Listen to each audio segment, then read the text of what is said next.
오늘 우리에게 주시는 하나님 말씀은 요한계시록 17장 7절부터입니다. 요한계시록 17장 7절부터 마지막 절까지 보겠습니다. 요한계시록 17장 7절부터 마지막 절까지 한 절씩 교독하도록 하겠습니다. 천사가 이르되 왜 놀랍게 여기느냐? 내가 여자와 그녀가 탄 7머리와 10뿔 가진 짐승의 비밀을 내게 이르리라. 내가 본 짐승은 전에 있었다가 지금은 없으나 장차 무적에로부터 올라와 멸망으로 들어갈 자니 땅에 가는 자들로서 창세후로 그 이름이 생명책에 기록되지 못한 자들이 이전에 있었다가 지금은 있으나 장차 나올 짐승을 보고 놀랍게 여기리라. 지혜 있는 뜻은 여기 있으니 그 머리, 7머리는 여자가 앉은 7산이요 또 7왕이라. 5은 망하였고 하나는 있고 다른 하나는 아직 이르지 아니하였으나 이르면 반드시 잠시 동안 머무리라. 전에 있었다가 지금 없어진 짐승은 8째 왕이니 7 중에 속한 자라. 그가 멸망으로 들어가리라. 내가 보던 10뿔은 10왕이니 아직 나라를 얻지 못하였으나 다만 짐승과 더불어 임금처럼 한동안 권세를 받으리. 그들이 한 뜻을 가지고 자기의 능력과 권세를 짐승에게 주더라.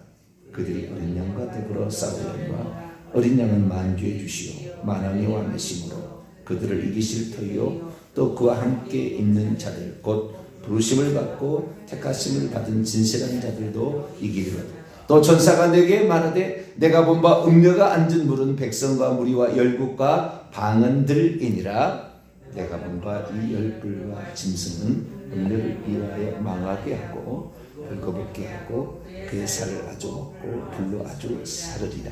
이는 하나님이 자기의 뜻대로 할 마음을 그들에게 주사 한 뜻을 이루게 하시고 그들의 나라를 그 짐승에게 주게 하시되 하나님의 말씀이 응하기까지 하시니라. 또 내가 본 그 여자는 땅의 왕들을 다스리는 큰 성이라 하더라. 아멘. 기도하겠습니다. 거룩하신 하나님, 주님의 말씀을 듣습니다. 우리에게 생명과 득회한 말씀을 주셔서 우리로 하여금 미래를 대비하고 현재를 살아갈 때에 지는 자가 아닌 이기는 자로 살게 하시는 것 감사를 드립니다.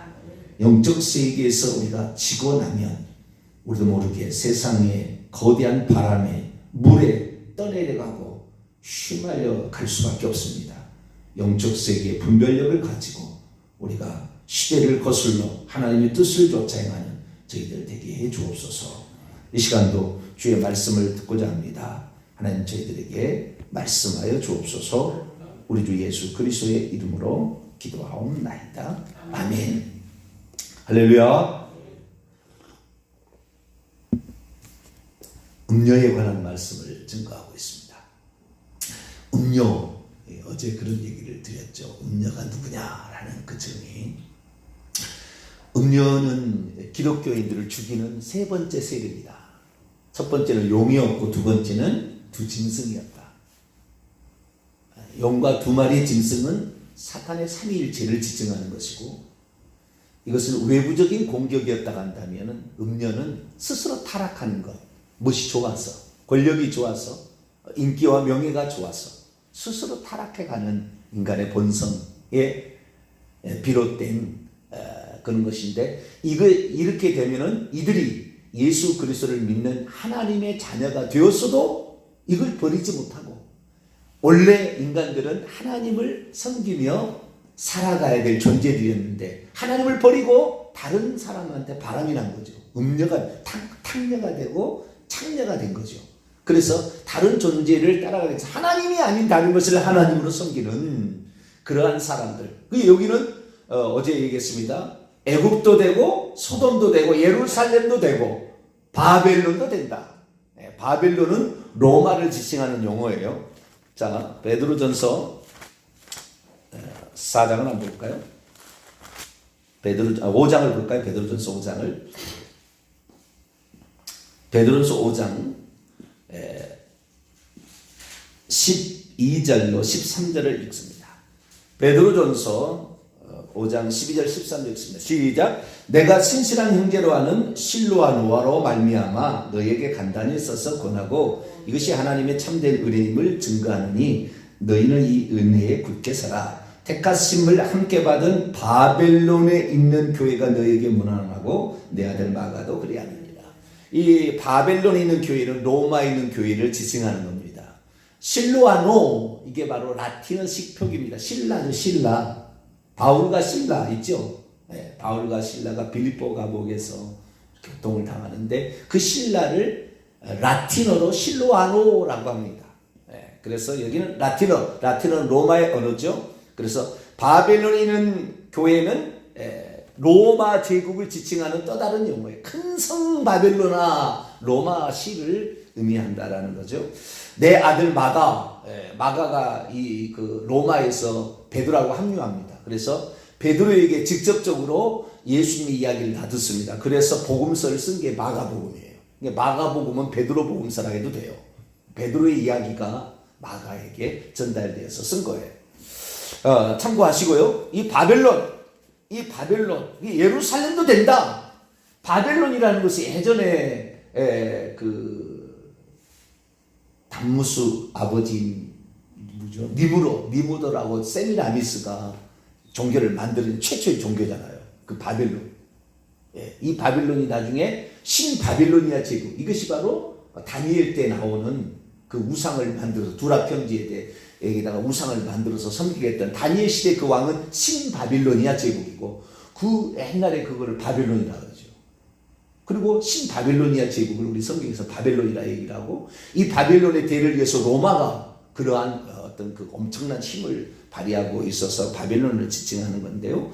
그래서 하나님을 믿는 사람들도 음녀가 있고 하나님을 믿지 않는 사람도 하나님을 떠나서 하나님을 섬겨야 되는데 다른 종교, 그래서 땅의 음녀들의 어미가 바로 이 음녀라고 했다고요. 그러니까 이것은 어쩌면 당시에 아직 일어나진 않았어요. 일어나지 않았는데 장차 로마가 멸망을 당해서 10개 나라로 흩어지게 되고 그 중에 3나라가 없어진 다음에 한 작은 뿔이 올라오는데 그게 바티칸 국이에요. 로마의 교황청입니다. 그래서 그 나라가 전 세계를 지배하는 것을 상징할 수가 있죠. 그래서 기독교이면서 가장 기독교인을 많이 죽여서 예수의 증인들의 피와 성도들의 피에 굶주려 있어서 붉은 용처럼 되어버린 이것이 바로 뭡니까? 로마 카톨릭이죠. 그래서 로마 카톨릭이라도 문제가 되지 않아요. 우리가 자꾸 늘 헷갈리는 게 뭐냐면 이 음녀가 누구를 위에 타고 있다고요? 누구 위에 타고 있어요? 짐승 위에 타고 있고 많은 물 위에 있다고 했어요. 자, 17장 1절을 잠깐 봅니다. 이리로 올라오라. 많은 물 위에 앉아있는 큰 음녀가 받을 심판을 내게 보이리라. 17장은 큰 음녀 바벨론 성에 앞으로 멸망할 것을 내다보고 쓴 것이 17장이에요. 18장으로 넘어가서는 이제 이미 멸망해버린 바벨론을 향하여 오 통제라 화이토다 큰 성 바벨론이 하면서 이미 지나간 일처럼 표현하고 있어요. 이게 그 어떤 시점을 달리하는 거예요. 그래서 17장 18장이 바벨론의 멸망을 경고하고 있는 많은 물이 뭐냐 설명이 되어 있습니다.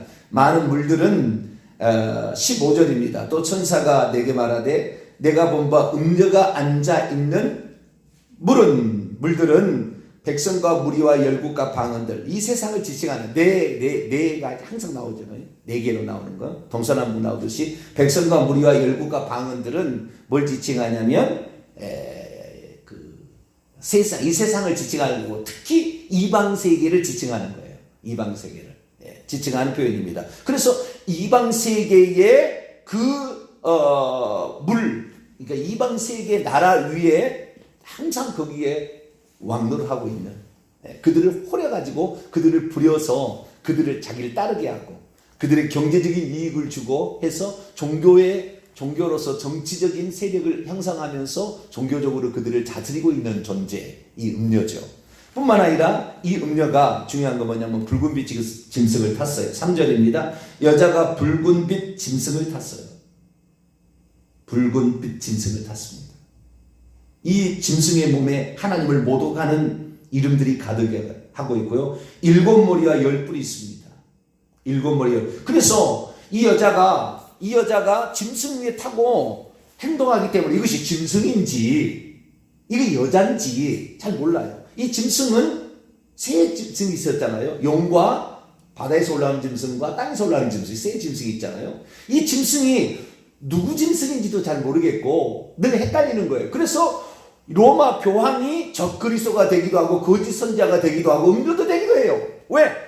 그 음료가 그 붉은 짐승을 타고 다니니까. 성도들의 피에 굶주려 가지고 있는 성도들을 죽이는 이 음료, 아니 이 짐승을 타고 다니니까. 이 음료가 음료인지 짐승인지 우리가 볼 때는 헷갈리는 거예요. 이것이 같기도 하고 저것 같기도 하고 이렇게 헷갈리게 돼 있어요. 예. 끝까지 가다가 나중에 끝에 가서 이제 분리가 일어나요. 어떻게 분리가 일어납니까? 자, 17장 16절입니다. 이게 아주 중요한 그 말씀이에요. 이 말씀을 통하여 우리가 짐승의 정체에 대해서 알 수가 있어요.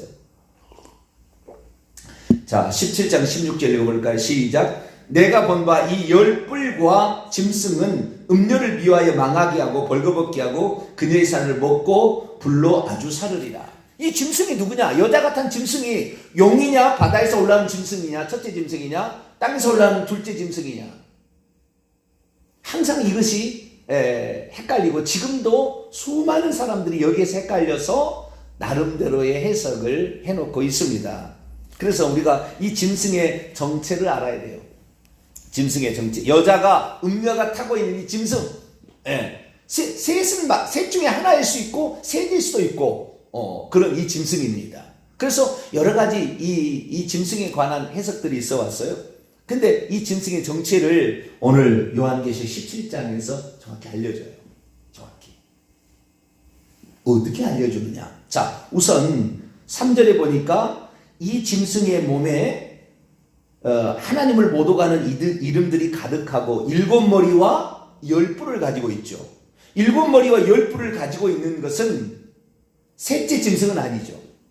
셋째 짐승이라는 걸 표현하면 또 헷갈리니까 땅에서 올라오는 짐승, 2뿔 가진 어린 양 같은 짐승은 아니에요. 왜? 2뿔 가진 어린 양 짐승은 2뿔이라고 얘기했고 어린 양이라고 얘기했어요. 그러나 용 자체와 그 다음에 첫 번째 짐승이라 일컬어지는 바다에서 올라오는 짐승은 똑같이 10뿔을 가지고 있고 7머리잖아요. 다시 보고 13장으로 넘어가 봅시다. 13장 붉은 용. 이 붉은빛 짐승, 이게 붉은 용이에요. 나중에 제가 얘기합니다만 이것은 용입니다. 용. 근데 용인데 짐승으로도 나타납니다. 첫째 짐승처럼도 나타나지 용을 가리키는 거예요. 자, 12장 3절을 봅니다. 시작. 하늘에서 또 다른 이적이 보이니 보라, 한 큰 붉은 용이 있어. 머리가 7이요 뿔이 10이라. 그의 여러 머리에 7 왕관이 있는데 이 바로 붉은 용이 머리가 7에 뿔이 10이에요. 그런데 놀라운 사실은 바다에서 올라온 짐승도 똑같다는 거예요. 13장 1절입니다. 이거 첫째 짐승이라고 그러고 바다에서 올라오는 짐승을 첫째 짐승이라고 합니다. 자, 13장 1절 있습니다. 시작. 내가 보니 바다에서 한 짐승이 나오는데 뿔이 10이요 머리가 7이라. 그 뿔들에는 10 왕관이 있고 그 머리들에게는 신성 모독하는 이름들이 있더라 그러잖아요. 그래서 뿔이 10이요 머리가 7인 짐승은 용과 첫째 짐승, 바다에서 올라오는 짐승을 지칭하는 표현이에요. 그런데 둘째 짐승이었던, 세 번째 올라오는 짐승이겠죠. 둘째 짐승이었던 2뿔 가진 어린 양은 2뿔이라고 얘기해요. 2뿔이라고. 그래서 다른 존재예요. 그렇다고 한다면 지금 요한계시록 17장에 여자가 앉아 있는 이 짐승은 용이든지 바다에서 올라온 짐승 둘 중에 하나겠죠. 만약에 거짓 선지자, 그러니까 그 거짓 선지자로서 땅에서 올라오는 짐승이라 한다면 음녀와 짐승이 똑같다는 얘기가 돼버린다고요. 이게 달라야 되는 거죠. 그렇죠. 그러려면 결국에 이 짐승은 뭐냐? 첫째, 용이든지 첫째 짐승이든지 그래야 되는 거죠. 그런데, 자, 다시, 17장 16절을 보게 되면, 이제 놀라운 이야기를 해줘요.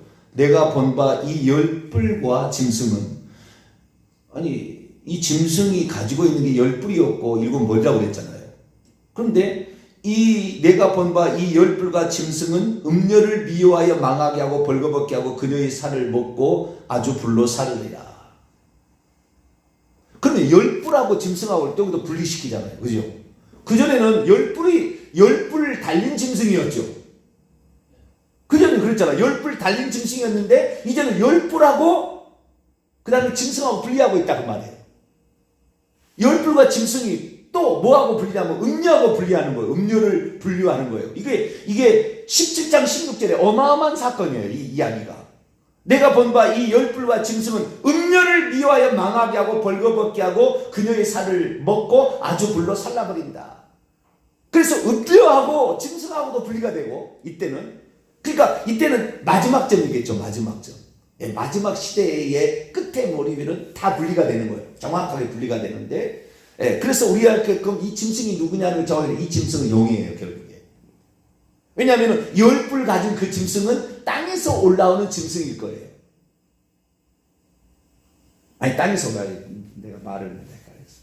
바다에서 올라오는 그 짐승이 있잖아. 열뿔 가진 똑같은 열뿔 가진 그 용과 바다에서 올라오는 짐승이 있는데 바다에서 올라오는 짐승을 열뿔이라고 얘기하고 있고 그 다음에 짐승을 또 다른 짐승을 얘기하고 이 짐승은 용일 수밖에 없는 거죠. 오늘 이제 여기 아웃라인을 하게 되고요. 내일 이제 정확히 싹 종합을 해드리겠습니다. 우선 이 짐승이 누구냐는 것을 판단내는 게 아주 중요하다는 것 때문에 지금 이렇게 얘기하는 겁니다. 자, 그러면 이 열뿔과 이 짐승이 있는데 이 짐승을 용이라고 해석을 하는 것을 원칙으로 세우고 그 다음에 바다에서 올라오는 짐승이라고도 말할 수 있다라고 이렇게 표현할 수 있는 것은 어떤 이유에서냐면 이 짐승을 죽이는 마지막 전쟁에 관한 이야기가 이 요한복음 17장에 나오는 거예요. 음녀가 이 짐승을 타고 있는데 마지막 전쟁은 음녀하고 벌인 전쟁이 아니다. 예수님은 마지막 전쟁은 음녀하고 벌인 전쟁이 아니라 짐승하고 벌이는 전쟁이 마지막 전쟁이요. 아마겟돈 전쟁이에요. 근데 이 짐승은 용과 바다에서 올라오는 짐승과 땅에서 올라오는 짐승하고 벌이는 전쟁이 아마겟돈 전쟁이에요. 이 아마겟돈 전쟁에 예수님께서 만왕의 왕 만주의 주로 오셔서 끝내는 거예요. 인류를. 땅의 왕들을 이들이 미혹하거든요. 이 짐승들이 미혹해가지고 하나님을 대적하게 하는 이 전쟁이 마지막 전쟁이에요. 그런데 왜 그러면 이 사람들이 이 짐승을 바다에서 올라오는 짐승인지 땅에서 올라오는 짐승인지 용인지를 헷갈렸느냐? 그거예요. 왜 헷갈렸느냐? 여러 가지 해석들이 있는데 다양한 해석들을 설명해 드릴게요. 왜 헷갈렸느냐? 그것은 자 다시 14절 17장 14절입니다. 17장 14절 한번 읽어볼까요? 시작. 그들은 열뿔 열왕을 말하는 거예요. 만약 이것이 바다에서 올라오는 짐승이었다고 한다면 이것은 로마 제국이 망하고 476년에 망하게 돼서 열나라로 분리가 된다고 그랬잖아요. 열나라로. 아시겠죠? 그래서 거기에서 한 뿔에 올라오는 작은 뿔은 로마 교황청이라고 얘기했죠. 그러니까 이것이 바다에서 올라오는 짐승이었다고 한다면 이 짐승이 누구 짐승이냐 하면은 바다에서 올라오는 짐승으로 해석을 해야 되는 거예요. 그런데 용이라고도 해석할 수 있다는 거죠. 용이라고도 해석이 되고 바다에서 올라오는 짐승이라고 해석이 되고 더 나아가서는 둘째 짐승인 땅에서 올라오는 짐승이라도 해석이 될 수밖에 없었던 이유는 14절 때문에 그래요. 근데 그 앞절에서 이게 분명하게 이제 드러나게 됩니다. 그래서 용은 바다에서 올라오는 짐승을 올려보냈든 간에 땅에서 올라오는 짐승을 올려보냈든 다 자기를 올려보내는 대신해서 하수인이에요. 자기가 일하는 것이지 그 천사들은 2인자 3인자지만 자기가 하는 거예요. 우리가 성부 성자 성령을 얘기할 때 한 분 하나님이 예수님으로 오시고 예수님을 하나님이 아니라고 할 수 없잖아요. 하나님 아들이라고 할 수 없잖아요. 예수님이 하신 행동을 하나님이 하신 행동이라고 해야지 하나님 아들이 했다고만 말할 수 없는 거하고 비슷한 짓인 거예요. 그러니까 아주 그 사탄은 모방의 천재예요. 하나님이 하신 것 그대로 흉내내는 거예요. 그대로 왕관을 쓰는 거 뭐 이런 정확하게 흉내를 내는 겁니다. 그래서 삼위일체 하나님을 그대로 흉내를 내는 거예요. 자, 14절 읽어볼까요? 17장 14절 읽습니다. 시작. 그들이 어린 양과 더불어 싸우려니와 어린 양은 만주의 주시오 만왕의 왕이시므로 그들을 이기실 것이요 또 그와 함께 있는 자들을 곧 부르심을 받고 택하심을 받은 진실한 자들도 이기리로다. 이 전쟁은 만주의 주 만왕의 왕으로 오시는 예수 그리스도께서 재림하시는 아마겟돈 전쟁을 말하는 거예요. 19장 넘어갑니다. 19장 11절. 또 내가 하늘이 열린 것을 보니, 이게 예수님의 재림입니다. 보라 백마와 그것을 탄 자가 있으니 그 이름은 충신과 진실이다. 그가 공의로 심판하며 싸우더라. 그의 눈은 불꽃 같고 그의 머리에는 많은 관들이 있고 왕관들이 있고 또 이름을 쓴 것이 하나가 있으니 자기밖에 아는 것이 없고 또 그가 피 뿌린 옷을 입었는데 그 이름은 하나님의 말씀. 하나님의 말씀이라고 칭해진 존재 누굴까요? 계속 넘어갑니다. 하늘에 있는 군대들이 희고 깨끗한 세마포를 입고 백마를 타고 그를 따르더라. 그분의 입에서 예리한 검이 나오니 그것으로 만국을 치겠고 친히 그들을 철장으로 다스리며, 이게 결정타잖아요. 친히 만국을 철장으로 다스릴 존재는 예수 그리스도. 그 다음에 이기는 당도도 나중에 그렇게 한다겠죠. 또 친히 하나님 곧 전능하신 이의 맹렬한 진노의 포도주 틀을 밟겠고 심판하시는 존재. 맹렬한 진노의 포도주 틀로 심판하잖아요. 진지게 버리겠다는 거잖아요. 그 옷과 그의 다리에 이름을 쓴 것이 있으니 만왕의 왕이요 만주의 주더라. 그러니까 재림하실 때 우리가 지금까지 많이 헷갈리는 것이 이 요한계시록 전체적으로 다 봤어야 돼요. 근데 요한계시록 19장에 보게 되면 이 19절에 보니까 땅의 왕들이 임금들이라 또 표현하기가 헷갈리겠어요. 땅의 왕들과 그들의 군대들이 이 백마를 타고 온 자와 전쟁을 일으키잖아요. 그때 20절 짐승이 잡히고 그분 앞에서 표적을 행하던 거짓 선자도 잡혔으니 같이 있어요. 지금 두 마리 짐승이 바다에서 올라온 짐승하고 땅에서 올라온 짐승이 잡혔으니 이는 짐승의 표를 받고 그의 우상에 경배하던 자들을 표적으로 미혹하던 자라. 이 둘이 산채로 유황불 붙는 못에 던져지고, 이것이 아마겟돈 전쟁이에요. 그러니까 두 마리의 짐승이 땅의 왕들을 열불 땅의 왕들을 흔들어서 하나님을 대적하게 해서 마지막 전쟁이 아마겟돈 전쟁인데, 이 전쟁을 두 마리의 짐승으로만 봤다는 거예요. 요한계시 20장 10절에서 마귀도 짐승의 하나였다는 거. 왜? 이 번역을 잘못해가지고 이 예수 재림 후에 천년왕국이 있고 천년왕국 후에 잠깐 마귀가 놓인다는 이 세대주의적 전철연설 해석이 사람을 다 헷갈리게 한 거예요. 20장 10절에 그들을 미혹하는 마귀가 불과 유황못에 던져지니 거기는 그곳에 역시 짐승과 거짓산도 던져지더라. 그래서 동일한 한 사건을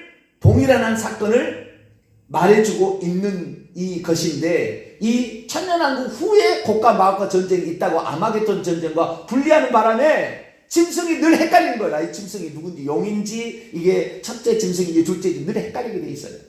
답은 뭐였느냐? 세 마리의 짐승이 동시에 일으킨 전쟁이 아마겟돈 전쟁이라는 거예요. 그것이 16장에 나와요. 바벨론의 멸망 가운데. 자, 16장 여기 하고 이제 오늘 내일 계속 가도록 하죠. 16장 12절부터 보면 14절을 얘기하려고 그러는 거예요. 12절부터 14절을 보면 또 여섯째 천사가 그 대접을 큰 강 유브라데에 쏟음에 강물이 말라서 동방으로 도는 왕의 길이 예비되었더라. 또 내가 보면 개구리 같은 새 더러운 영이 용의 입과 짐승의 입과 거짓 선자의 입에서 나오니 이들은 귀신의 영이라. 이적을 행하여 온 천하 왕들에게 가서 하나님 곧 전능하신 이의 큰 날에 있을 전쟁, 아마겟돈 전쟁이죠. 이 전쟁을 위하여 그들을 모으고 있어요. 그리고 17절에 일곱째 천사, 일곱째 대접 심판이 있고, 이때 일곱째 대접반 심판 때에 큰 성 19절, 큰 성 바벨론 음녀를 완전히 없애고, 그리고 나서 그 다음에 아마겟돈 전쟁이 지금 아마겟돈 전쟁의 준비가 여섯째 대접이고 마지막에 가서 주님 끝내는 거예요. 그러니까 이 짐승이라는 것을 그동안에는 세 마리의 짐승이 동시에 활동하고 있는 전쟁이 아마겟돈 전쟁이었는데 두 마리의 짐승만 한다고 늘 해석을 해야 되니까 안 맞아 떨어졌던 거예요. 용이 하는 거예요. 용이 마지막 올라와서 천년왕국 후에 예수 그리스도의 초림부터 재림의 끝 무렵에 잠깐 놓아준다는 그 틈에 올라와서 행하는 전쟁이에요. 그래서 이 짐승을 계속 타고 있는 나중에 그 전에 먼저 음녀가 심판을 받는다고 그랬잖아요. 그것이 누구예요? 이 땅에서 올라오는 짐승 또는 용에 의해서 이 죽임을 당하는 거예요. 먼저 음녀가 배반을 당해서 끝나는 거예요. 그래서 음녀가 먼저 끝나는 거예요. 계속 결탁해서 한 통속이었다가 끝나는 거예요. 그래서 우리는 용이 다 배후에서 조정하든지 다 하고 있는, 지가 하든지 다 하고 있다는 것을 우리가 알아야 됩니다. 그래서 우리는 끝까지 용과의 전투를 우리가 해야 되는데 정신 차리고 다시 내일 정합을 하겠습니다. 내일 듣게 되면 아하, 이 여자가 사단 마귀와 함께 짝짝꿍을 했었구나. 결국에 이것이 바로 하나님의 우상 숭배고 사탄 마귀 숭배하는 것이 사탄 마귀 창세기 3장에 말 들었던 것이 우상 숭배의 시초고 이것이 바로 자기가 좋아서 그런 거잖아요. 나도 하나님처럼 되보려고 했다. 자기 욕심으로 사탄 마귀와 더불어서 살고 있는 음녀 반드시 심판한다. 우리는 아시고 우리는 절대 음녀가 되지 않게 되길 바랍니다. 기도하겠습니다. 거룩하신 하나님 감사합니다. 성경이 얼마나 정교하고 정확한지 한 구절만 알아서는 알 수도 없고 정확한 모든 것을 다 알아야 됩니다. 우리에게 지혜 주셔서 성령이 하시는 이 말씀들을 정확히 깨달을 수 있도록 도와주시고 사단 마귀가 일으키는 이 전쟁, 옛날부터 일으켰던 이 전쟁, 구약에는 이미 있었던 이 전쟁에서 지게 되면 그 일을 쫓아가게 되면 결국에 짐승의 표까지 받게 되는데 주님, 이 전쟁에서 마귀에게 속지 않게 하시고 아담을 속였던 그 용이 지금도 우리를 속이려고 우는 사자처럼 지금 삼킬 자를 찾사오니 주여, 우리가 말씀의 검으로 무장해 이 교묘하게 인간을 침투에 들어오는 권세와 인기와 명예, 권력 많은 것으로 침투된 이들을 이겨내게 도와주옵소서. 우리 주 예수 그리스도의 이름으로 기도하옵나이다. 아멘.